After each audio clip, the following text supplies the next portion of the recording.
The map of America is lying to you. It shows a finished country, roads with names, suburbs where the prairie was, nothing left big enough to worry about. It is wrong. 8 giant predators are walking back into this country, animals out of an older, wilder America, everyone bigger than a tamed continent was supposed to hold. We are ranking them not by how deadly they are, but by how impossible their return should have been. And number 1 has been dead for 12,000 years, standing in America again tonight, already heavier than the wolves it was built from. Number 8, the elk. Somewhere in the hills of eastern Kentucky right now, a bull elk is standing in fog, 700 pounds of muscle and bone, and the sound coming out of him is a bugle that carries a mile. There is nothing unusual about that except for one thing. He should not exist east of the Mississippi at all. The eastern elk, the subspecies that once moved through these forests by the hundreds of thousands, was declared extinct by the year 1880. The last one in Tennessee was shot in 1865. Pennsylvania lost its final wild elk around 1870. They were gone, completely, for well over a century. Then, starting in December of 1997 and finishing in 2002, wildlife crews trucked in roughly 1,500 elk from the west and turned them loose. Today, Kentucky holds a little over 13,000 of them, the largest elk herd anywhere east of the Mississippi. Here is why you never think about it. You have been taught, without anyone saying it out loud, that elk are a western animal. Mountains, Wyoming, a postcard. So when one turns up in Appalachia, your mind files it as escaped, or imported, or somehow not quite real. That is the trick. The West is only where we finally cornered them. Kentucky is where they always were. Number 7, the gray wolf. In 1926, a government hunter killed the last wolf in Yellowstone National Park, and for 70 years the oldest national park in the country had no wolves in it at all. The elk grew fat and lazy, the willows along the rivers were eaten to the ground. Then, in January of 1995, wildlife officials opened crates hauled down from Canada and let wolves walk back into Yellowstone for the first time in 3 generations. 41 wolves, released over the next 2 years. What happened next is one of the most studied events in modern ecology. The elk started moving again, the rivers changed course, the whole valley rearranged itself around the return of one predator. Today there are roughly 100 wolves inside the park and around 500 across the greater Yellowstone region. And here is what people do not sit with. The wolves did not sneak back in. We drove them out on purpose, and then, on purpose, we brought them home. Most people have already forgotten we did either one. If this is the kind of thing you want to keep finding out, the return of the animals nobody told you came back, then subscribe. That is the whole reason to do it. It is how the next one of these reaches you when it drops. Number 6, the grizzly bear. When Lewis and Clark crossed the plains, they met grizzlies out in the open grass, far from any mountain, and the animals terrified them. That is the part we have edited out. We think of the grizzly as a creature of remote peaks because remote peaks are the only place we left it. Grizzlies were shot, trapped, and poisoned out of the American West until they held on across barely 6% of the range they once had. But they never agreed to stay in that 6%. In Montana today, grizzly range is expanding, spreading down out of the high country toward the plains their ancestors owned. 2 of the great grizzly populations, the one around Yellowstone and the one along the northern continental divide, have crept to within about 35 miles of each other, closing a gap that has kept them genetically isolated for at least half a century. In 2024, biologists were nervous enough about that isolation that they physically trucked a female grizzly from one population into the other to mix the bloodlines. By this spring, she was raising cubs. A big male grizzly can weigh more than 600 pounds. There is no fence on that map. The line you picture is just where the bears have gotten to so far, and every year it moves. Number 5, the mountain lion. On the 11th of June, 2011, an SUV struck and killed a mountain lion on the Wilbur Cross Parkway in Milford, Connecticut. 140 pounds. And every wildlife biologist in New England knew immediately that this was impossible, because the eastern cougar had been considered gone from that part of the country for more than 100 years. so they ran its DNA. The cat had come from the Black Hills of South Dakota. It had walked more than 1,500 miles across Minnesota, across Wisconsin, into New York, and finally onto a Connecticut highway, the longest journey ever recorded for its species. A young male, almost certainly looking for a mate, going the wrong direction, and never stopping. Here's the strange part, and it is not about that one cat. Mountain lions are quietly pushing east, and the official position in most eastern states is that there is no breeding population out there. Both of those things are true at the same time. Every blurry photo gets called a bobcat, a house cat, a hoax, and so the animal that is actually crossing the country gets erased from the record, one dismissed sighting at a time. Most of them you will walk right past without ever knowing they watched you go.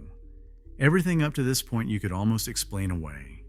A managed herd, a famous park, a range creeping over a state line. From here down, the numbers stop being comforting and start being hard to believe. Number 4. The American bison. Stand next to a full-grown bull and it does not look real. 6 feet tall at the shoulder, up to 2,000 pounds, the largest and heaviest land animal on the entire continent. 200 years ago, there were somewhere between 30 and 60 million of them. So many that herds could stop a train. And then, in the span of a few decades, they were slaughtered down to almost nothing. By around 1889, the best estimates put the number of wild bison left alive in all of North America at fewer than 1,000. Some counts go as low as a few hundred. It is one of the fastest and most complete destructions of a large animal in recorded history. Today, there are roughly 500,000 bison back on the continent. The biggest animal on the continent nearly vanished, and then something stranger happened to it. We kept the animal and lost the fear.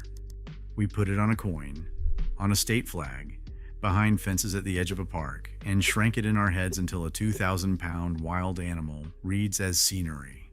The bison is not scenery. It is the biggest thing out there, and it is still out there. Number 3, the California condor. This one is genuinely prehistoric.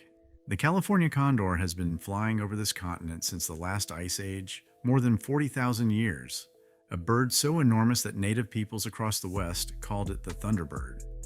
Its wingspan reaches 9.5 feet, it can weigh 25 pounds and travel 250 miles in a single day. It is the largest land bird in North America, and in 1987 it came within a breath of being gone forever. Lead poisoning and shooting had driven it so low that biologists made a desperate call. They captured every single condor left on Earth, all 22 of them. There were no wild condors anywhere on the planet. Every hope for the species sat in 2 breeding facilities in California. From those 22 birds, the population has climbed back above 500, with somewhere around 340 now flying free over the canyons of California, Arizona, and Utah. The largest bird in North America is back in the sky, a living animal older than the pyramids by tens of thousands of years, and almost nobody looks up long enough to notice it pass overhead. 2 predators left. This is where the story stops being a comeback and starts being something you have to sit with. Number 2, the red wolf. In 1980, the United States government did something it had never done before. It declared a large predator extinct in the wild, on purpose, as an act of rescue. The red wolf, an animal that once ranged across the entire southeastern United States, had been shot and trapped and crowded out until only a handful were left. Biologists captured the last survivors they could find. Out of 17 animals, just 14 were healthy enough to become the founders of everything that came after. It is the only large predator whose entire natural range sits inside the United States, America's own wolf. And by 1980, it existed only in cages. In 1987, 4 pairs were released into a wildlife refuge in eastern North Carolina, and for a while it worked. The population climbed past 100 animals, and then it began to slide. Today, the red wolf is the rarest wolf on Earth. As of early 2025, biologists could account for only about 16 of them living wild, all in one small corner of North Carolina. Part of the reason is a quiet kind of erasure. Red wolves look enough like coyotes that they get shot by mistake, and scientists have spent years arguing about whether the red wolf is even a distinct species at all. So the rarest wolf on the continent gets denied twice, once by the rifle and once by the argument over what it is. It came all the way back from 14 animals, and right now, in real time, it is slipping away again. Number 1. The dire wolf. This is the ghost. The dire wolf was a real animal, a genuine Ice Age predator, heavier and stronger in the jaw than any wolf alive today, and it went extinct roughly 12,500 years ago. For all of human memory, it existed only as bones pulled out of tar pits. Then, in 2025, a company called Colossal Biosciences announced that it had done the impossible. Using DNA pulled from a 13,000-year-old tooth and a 72,000-year-old skull, they made 20 edits to 14 genes in the genome of a gray wolf and produced 3 pups. 2 males, Romulus and Remus, born on the 1st of October, 2024. A female, Khaleesi, born the following January. And they are not staying small. By their first birthday, the males weighed more than 120 pounds each, with the larger of the two tracking to pass 140. They are about 20% bigger than the gray wolves they were built from, and they are still growing, projected to reach 150 pounds. That is the payoff of this entire list, and it is also where the whole thing turns cold. Because scientists will tell you, correctly, that these are not truly dire wolves. They are edited gray wolves wearing a dire wolf's size and shape. And that argument is exactly what lets everyone look away. Because if it is only a stunt, you do not have to think about it. But here's what is actually true. Every other animal on this list walked home. The elk, the wolf, the grizzly, the cat, the bison, the condor, the red wolf. They came back to real ground, on their own or with a hand, and reclaimed a piece of a continent that thought it was done with them. The dire wolf did not walk home. It was made, and it lives behind a fence in Texas, an extinct predator standing in the 21st century, getting bigger than it should. It is the one giant on this list that we did not bring back. We built it. So here's what this list is really about.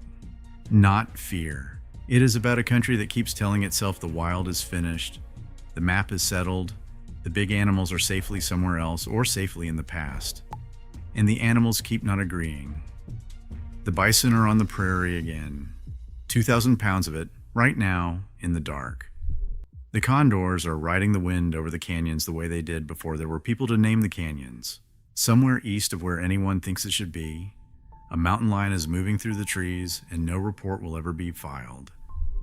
They were here before the roads had names. They never signed anything promising to stay out of sight. And out past the last streetlight, on ground that looks tame and settled and finished, they are still out there, patient, unhurried, waiting. If you like this video, YouTube also thinks you're going to like the one already on your screen.